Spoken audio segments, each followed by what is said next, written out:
ఈ వీకెండ్ ఒక చిన్న సైజ్ బాక్సాఫీస్ యుద్ధమే జరిగింది బాక్సాఫీస్ వద్ద. చిన్న సినిమాలు అయినప్పటికీ టీజర్, ట్రైలర్, ప్రమోషన్స్ ద్వారా ఆడియన్స్ని బాగానే అట్రాక్ట్ చేసే రెండు సినిమాలు. అవే తేజ సజ్జ మిరాయ్, బెల్లమన్న Kishkindhakanda. Mirai movie pan India film అయితే కిష్కిందకాండ రీజనల్ ఫిలిం.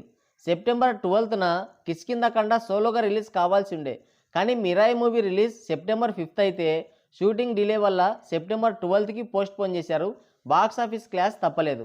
రెండు సినిమాలు కూడా మంచి అటెన్షనే తీసుకున్నాయి, మంచి క్యూరియాసిటీని కూడా బిల్డ్ చేసుకున్నాయి. ఫైనల్గా రిలీజ్ అయ్యాయి రెండు సినిమాలు. ఒకటి ఫిక్షనల్ మూవీ అయితే ఇంకోటి హర్రర్ మూవీ. డిఫరెంట్ జానర్సే, బట్ ఏ సినిమా లీడ్ తీసుకుంటుంది అనేదే క్వశ్చన్.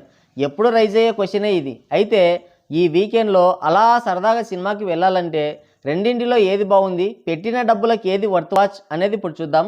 ముందుగా కిష్కింధపురి. ఇదొక హర్రర్ ఫిలిం. బెల్లమన్నయ్య ఫుల్ కాన్ఫిడెంట్గా ఉన్న సినిమా ఇది. పైగా ఈ సినిమా స్టార్ట్ అయిన 10 నిమిషాల తర్వాత ఎవరు సెల్ ఫోన్ చూడరు.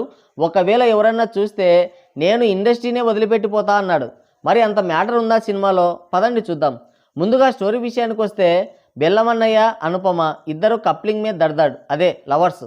గోస్ట్ వాకింగ్ టూర్ పేరుతో గుల పనులు చేస్తుంటారు. దయ్యం గురించి తెలుసుకోవాలనే దురద ఉన్న వాళ్ళందరినీ ఓ దయ్యాల కుంపకి తీసుకెళ్ళి ఆ దయ్యం వెనకాల ఉన్న ఫ్లాష్ బ్యాక్ని పర్సనల్ ఎక్స్పీరియన్స్ చేయించి వాళ్ళని థ్రిల్ ఫీల్ అయ్యేలా చేసి వాళ్ళ గులలు తీరుస్తుంటారు. అలా ఒకసారి ఒక 11 మందిని వేసుకొని కిష్కింధపురి అనే గ్రామంలో ఉన్న సువర్ణమాయ అనే ఓ పాడుబడ్డ రేడియో స్టేషన్కి తీసుకువెళ్తాడు.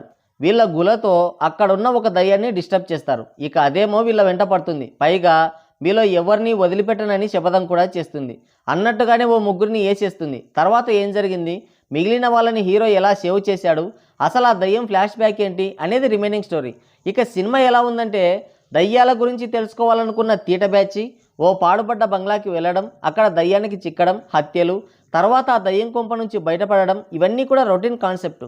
ఇలాంటి స్టోరీకి edge of the seat thrilling మూమెంట్ని ఇచ్చే విధంగా బలమైన స్క్రీన్ ప్లే ఉండాలి. పైగా హర్రర్ కావచ్చు, మిస్టరీ కావచ్చు, ఆడియన్స్ ఊహలకి కథ అందిందంటే ఇక అది షెడ్డుకే. కానీ ఈ సినిమాలో మనం ఒకటి ఊహిస్తే స్క్రీన్ పైన ఇంకోటి జరుగుతుంది. అది బాగుంది. అయితే హర్రర్ ఎలిమెంట్స్, ఆ సెటప్ సరిగ్గా లేవు. లాజిక్లెస్ సీన్స్ అన్నీ కూడా ఎక్కువగా కనిపించాయి. ఓకే, సినిమాటిక్ లిబర్టీ, కానీ చాలా చోట్ల హర్రర్ ఎలిమెంట్స్ ఎలా ఉన్నాయంటే భయపెట్టేలా ఉండవు. ఇప్పుడు ఒక సీన్ వస్తుంది, భయపడడానికి రెడీగా ఉండండి అని మనకు చెప్పినట్టు ఉంటుంది.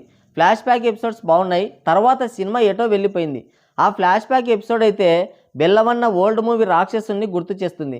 ఫస్ట్ హాఫ్ ఓకే, కానీ సెకండ్ హాఫ్ దెబ్బేసింది. ముఖ్యంగా క్లైమాక్స్ ఏం అర్థం కాదు. సినిమా అయిపోయిందని గేర్లు తీసే వరకు మనకు అర్థం కాదు, అంత కన్ఫ్యూజన్. బీజిఎం, 2 ట్విస్టులు, ఫ్లాష్ బ్యాక్ ఎపిసోడ్ ఈ సినిమాకి హైలైట్. ఇక మిరాయ్. ఈ సినిమా గురించి చెప్పే కంటే ముందు ఇలాంటి స్క్రిప్ట్ సెలెక్ట్ చేసుకున్నందుకు తేజ సజ్జని అభినందించాలి. ముందు ఈ సినిమా పైన మొదటి నుంచి మంచి హైప్ ఉంది. ట్రైలర్ వచ్చిన తర్వాత ఆ ఎక్స్పెక్టేషన్స్ స్కై లెవెల్కి వెళ్ళాయి. మార్నింగ్ 8 AM షోకే థియేటర్స్ అన్నీ కూడా హౌస్ఫుల్ అయ్యాయంటే ఇక మీరే అర్థం చేసుకోండి. ముందుగా కథ విషయానికి వస్తే హిస్టరీకి మిస్టరీని యాడ్ చేసి డెవోషనల్ టచ్ ఇచ్చి ఫిక్షనల్ స్టోరీగా మన ముందుకు తీసుకొచ్చారు. కళింగ యుద్ధం తర్వాత ఆ రక్తపాతాన్ని చూసి చెలించిపోయిన అశోకుడు కొంత పశ్చాత్తాపానికి గురవుతాడు. తప్పు చేశానేమో అని ఫీల్ అవుతాడు. దానికి తనలో ఉన్న శక్తులే కారణమని భావించి తనలోని శక్తిని మొత్తాన్ని 9 గ్రంథాల్లో నిక్షిప్తం చేసి ఆ 9 గ్రంథాలకి కాపలాగా 9 మంది యోధుల్ని ఉంచి దానికి తగ్గ యోధుడు ఎదురైనప్పుడు అతనికి ఇవ్వండి అని చెప్తాడు. కట్ చేస్తే స్టోరీ ప్రజెంట్కి వస్తుంది. ఆ బుక్కులను ఎలాగైనా సరే సంపాదించి దేవుడైపోవాలని చూస్తుంటాడు మహావీర్, అదే మంచు మనోజ్ అన్నయ్య. తన దివ్య దృష్టితో దాన్ని ముందే పసిగట్టిన 9వ గ్రంథం యోధురాలు శ్రియ దాన్ని ఎదుర్కోవాలని హిమాలయాలకు వెళ్తుంది. అక్కడ అగస్త్య మహాముని, నీ కడుపులో పెరుగుతున్న బిడ్డే దీన్ని రక్షించగలడు, పైగా ఇది దైవకార్యం కాబట్టి నీ బిడ్డని త్యాగం చేయని చెప్తాడు. ఆ బిడ్డే తేజ సజ్జ. తను పెరిగి పెద్దవాడై మహావీర్ని ఎలా ఎదుర్కొన్నాడు, మిరాయ్ అంటే ఏంటి, ఆ 9 గ్రంథాల్లో ఉన్న మిస్టరీ ఏంటి అనేది మీరు థియేటర్లో చూసి తెలుసుకోండి. ఇక సినిమా ఎలా ఉందంటే ఇదొక లో బడ్జెట్ హై విజువల్ వండర్ అనే చెప్పాలి. లిమిటెడ్ బడ్జెట్లో దిమ్మ తిరిగి అవుట్పుట్ని ఇచ్చారు. ఫిక్షనల్ స్టోరీ అయినా కథలో మంచి డెప్త్ ఉంది. సినిమా బాగున్నా కూడా ఇంకొంచెం అసంతృప్తి ఎక్కడో, ఇంకా బాగా తీయొచ్చే అన్న ఫీలింగ్ కలుగుతుంది. కథ ఆ రేంజ్లో ఉంది. ఫస్ట్ హాఫ్ అంతా కూడా హై రేంజ్లో ఉంటుంది. ఫైట్ సీక్వెన్సెస్ కానీ విజువల్స్ కానీ వండర్ఫుల్. ప్రీ ఇంటర్వెల్లో సంపాతి అనే పక్షితో ఫైట్ సీక్వెన్స్ ఉంటుంది. మనం పెట్టిన డబ్బులకి అక్కడితోనే వర్త్ వాచ్ అనిపిస్తుంది. అంత రియలిస్టిక్గా, అంత పర్ఫెక్ట్గా ఉంది ఆ సీక్వెన్స్. సెకండ్ హాఫ్ కొంత ల్యాగ్ అనిపించిన ప్రీ క్లైమాక్స్ అండ్ క్లైమాక్స్ మంచి హై ఇస్తుంది. క్లైమాక్స్లో శ్రీరాముడి ఎంట్రీ ఉంటుంది. ఈలలు, కేకలు, గూస్ బంప్స్ అంతే. చెప్పడం కాదు కానీ థియేటర్లో చూస్తే ఆ ఎక్స్పీరియన్సే వేరు. టికెట్ ప్రైస్ కూడా చాలా తక్కువ, మంచి quality output, different story, visual wonder కాబట్టి హ్యాపీగా మీరంతా కూడా ఫ్యామిలీతో కలిసి వెళ్ళి ఎంజాయ్ చేయండి. ఈ వారంలో మిరాయి, కిష్కింధపురి ఈ రెండింటిలో ఏ సినిమా చూడొచ్చు అంటే రెండు పర్లేదు, కానీ నా సజెషన్ మాత్రం మిరాయి. ఎందుకంటే కిష్కింధపురి లాంటి హర్రర్ మూవీస్ చాలా చూసాం, కానీ మిరాయి లాంటి సినిమాలు చాలా రేర్. మరి దీని గురించి మీరేమంటారు కింద కామెంట్ చేయండి.